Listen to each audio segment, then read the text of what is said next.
Сәлеметсіздер ме? Бүгін сабақтың 4-ші сабағы курсымыздың ас қорыту жүйесіне арналған анализдер туралы айтамыз.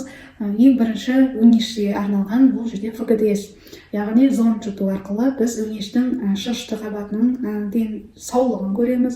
Одан кейін клапандарының асқазан мен өңештің арасында клапанды көреміз.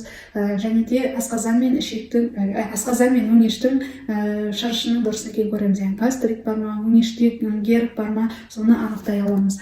Екінші асқазан қышқылдығының жоғары төмендігін көреміз. Гастропанел деген бар, яғни қаннан тапсыратын. Бұл жерде асқазан қышқылдығының пепсиногендермен арақатынасын анықтайды. Бірінші, екінші типті, яғни және гастринді анықтайды. Оның расшифровкасы әртүрлі лабораториялардың өзінің референстеріне байланысты болады. Гастрин 17 деген анализ бар. Бұл жерде бұл асқазанның жасушаларымен бөлінеді. Ең басты функциясы оның асқазанның тұз қышқылын бөлуі. Жоғарылауы, бұл жерде бұның жоғарылауы асқазан қышқылдығының төмендігін білдіреді, керісінше төмендеуі асқазан қышқылдығының жоғарылығын білдіреді. Жалпы белок егер 75-тен төмен болса, онда сізде асқазан қышқылдығының төмендігін білдіреді. Одан кейін витамин В12. Витамин В12 300-ден төмен болса, демек сізде асқазан қышқылдығының төмендігін білдіреді. Одан кейін өтке арналған анализдер, яғни бұл жерде гиперкинетика, гипокинетика дегенді бұл УЗИ с пробным завтраком дегенді білуге болады.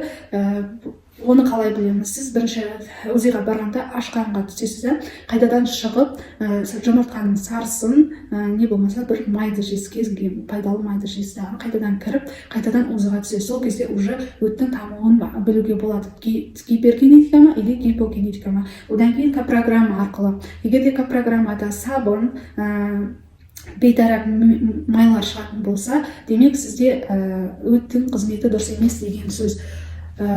Бізден одан кейін жалпы билирубинде прямой, непрямой деген бар. Оның жоғарылауы, билирубин жалғыз өзінің жоғарылауы бізге ешқандай белгі көрсетпейді. Оның жаңа прямой, непрямойында қарау қажет.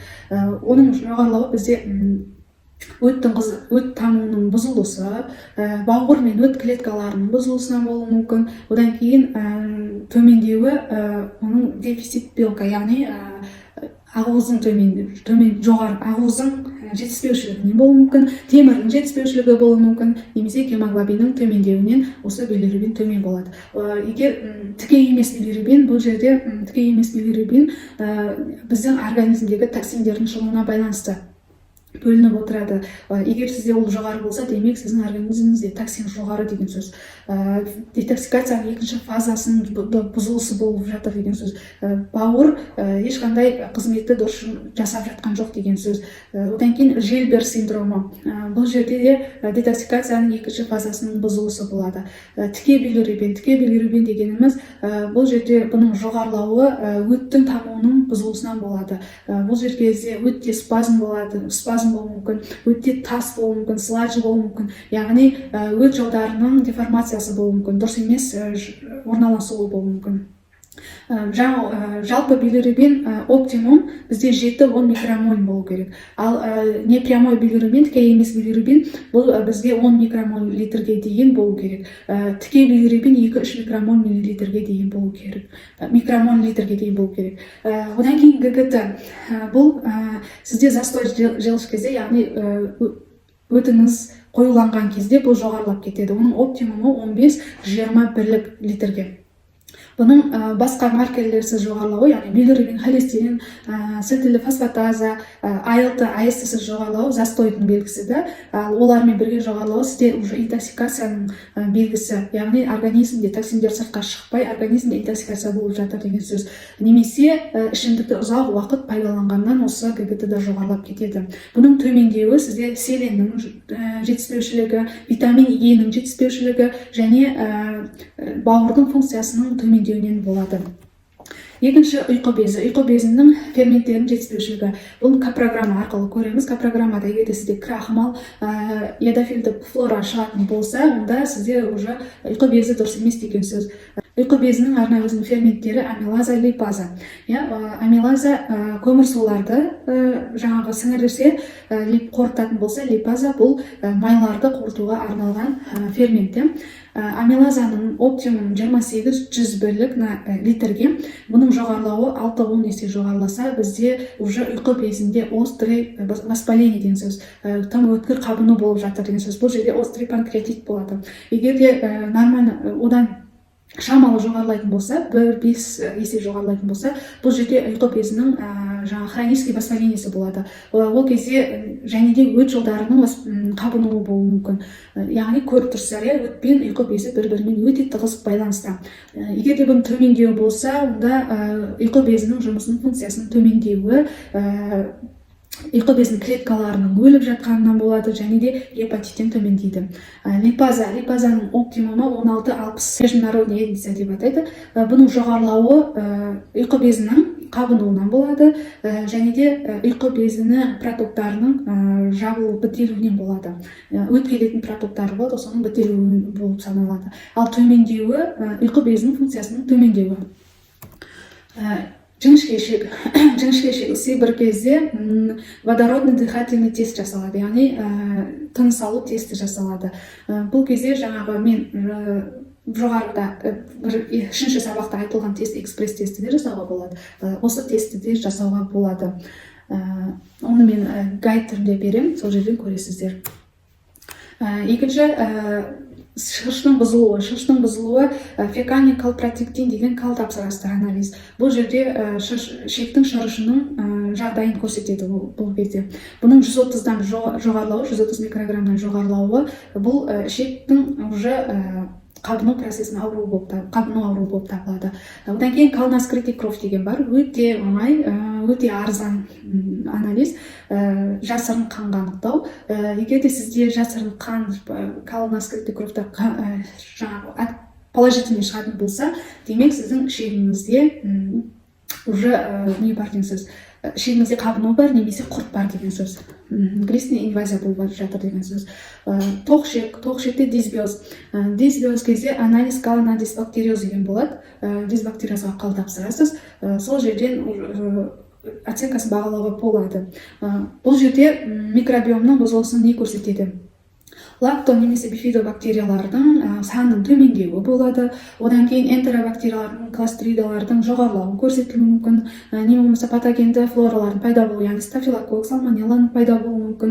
Одан кейін эшерихия коли деген бар, сол бактерияның патогенді штаммдарының пайда болуы, жоғарылауы, санының жоғарылауы болуы мүмкін. Одан кейін патогенді бацилла мен коктардың көлемінің жоғарылауы болады, бұл анализде көрсетілген. Келесі осы норма флораның дефициті, яғни жеткіліксіздігі, хемеспа осипова деген бар. Біздің микробиотаны ең күшті көрсететін анализ осы. Бұл өте қымбат, 200 мыңдай тұратын анализ, бірақ сіздің микробиотаңыз кәдімгідей көз алдыңызға әкеліп береді сканерлеп.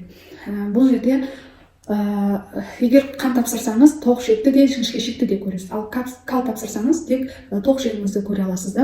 Бұл жерде кәдімгідей полный информацияны сізге әкеліп береді.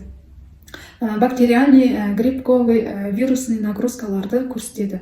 Төмен болса, бұл жерде төмендесе, микробиотаның төмендеуі, яғни жоғары болса, сіздің ішегіңізде бактериялық бактериялардың шамадан тыс көбею синдромы болуы мүмкін, яғни сибір болады. Плазмологен деген бар, фосфолипид, яғни микроорганизмдер вырабатывать ететін лактобифидопропионы эубактериялардың шығарылуы. Бұл нормасы 50 микрограмм на миллилитр болады. Бұның төмендеуі осы бактериялардың, лактобифидобактериялардың төмендеуін көрсетеді. Эндотоксин деген бар. Бұл эндотоксин, бұл токсин, яғни микробтық клеткаларды шығарады. Біздегі организмдегі микробтық клеткаларды шығаруына әсер етеді. Оның оценкасы біздегі интоксикацияны көрсетеді. Нормасы негізі 0,5 микрограмм на миллилитр болу керек. Бұның төмендеуі иммунитеттің төмендігін білдіреді, жоғарылауы қабыну процесі болып табылады. Енді капрограмм анализі бүкіл асқазан ішек жолының жағдайын көрсететін жалғыз әрі арзан анализ. Капрограмма асқазанның жұмысын копрограмма арқылы қалай білуге болады, асқазан жұмысының бұзылысын? Бұл жерде төмендігі, асқазан қышқылының төмендігін білу үшін мысалға бізде бұлшықет талшықтары қорытылмаған түрде болады да, бұлшықет талшықтары қорытылмаған түрде кездесуі мүмкін. Одан кейін оксалаттар кездесуі мүмкін. Жаңағы соединительный ткань дейді ғой, орысша айтайын, соединительный ткань көрсетілім бар болуы мүмкін. Яғни бұл бізде белоктың қорытылмай жатыр деген сөзі. Внутриклеточный крахмал болуы мүмкін, яғни крахмал, клетка ішілік крахмалдың пайда көрсетілуі мүмкін. Яғни ол жерде копрограмманың өздеріңіз білесіздер, жоқ бар деп көрсетіледі. Сол крахмал бар болса, демек ішекте ферменттердің дұрыс жұмыс жасамай жатқанының белгісі. Немесе асқазан сөлінің секрециясының төмендеуі болады. Одан кейін кластридийдің пайда болуы, бұл жерде ішекте белок қорытылмай шіріп жатады. Шіріп жатқан белгісі осы кластридия көрсетіледі. Яғни сіздің асқазаныңызда, асқазанда бұзылыс болатын болса, қандай да бір сіздегі калдың консистенциясы сұйық болады. Одан кейін сізде газы, жаңағы айтылған сасыған жұмыртқаның иісі шығуы мүмкін. Одан кейін өт тамшыларының жетіспеушілігін қалай білуге болады? Бұл жерде сабын шығады, яғни сабын бар болса, одан кейін бейтарап майлар пайда болса, демек сізде өт дұрыс тамбай жатыр деген сөз. Одан кейін біздің калымыз сарғыш, қоңыр түске боялып шығады. Жасылдау, сарғыш түске боялып шығады. Мас сияқты болып, андай болып шығады. Енді май қорытылмайды ғой, сол себепті майлы болып шығады.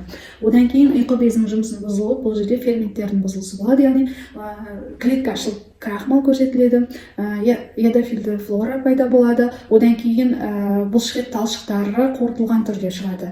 Бұлшықет талшықтары үлкен көп мөлшерде шықса, демек ұйқы безінің жұмысы бұзылғаны. Оның консистенциясы резкий болады, яғни иісі қатты жағымсыз болып шығады, кәдімгі қарапайым. Одан кейін неоформленный болады, жұмсақ әрі майлы болып шығады консистенциясы. Келесі жіңішке ішектің жұмысының бұзылуы, яғни сіңірілі организмдегі макро-микроэлементтер дұрыс сіңірілмей жатқанын білу үшін май қышқылдары. Егер сізде май қышқылдары шықса, одан кейін лейкоциттер шықса, демек сіздің жіңішке ішегіңіздің жұмысы дұрыс емес деген сөз. Одан кейін бұл жерде стуль, яғни сіздерде кал сұйық болып шығады. Сұйық, одан кейін үнемі қорытылмаған майдың әсерінен үнемі диарея болуы мүмкін. Сол себепті ішіту, яғни ішіту болып шығады. Одан кейін тоқ ішектің жұмысының бұзылысы, бұл эритроциттер шығады, қанның қызыл клеткалары. Тоқ ішектің жұмысы дұрыс болмағандықтан калға қан шығып кетеді. Эритроцит қанның қызыл түсті клеткасы екенін бәріңіз білесіздер. Одан кейін нормафлораның дефициті, яғни микрофлораның жеткіліксіздігі, бұл жерде грибтер шығады. Ашытқы тәріздес грибтер, саңырауқұлақтардың пайда болуы бұл жерде тоқ ішектің жұмысының бұзылысынан әкеледі. Бүгінгі сабағымыз, анализдер сабағы осымен аяқталды. Келесі сабақта кездескенше. Келесі сабақ бізде детоксикация сабағы.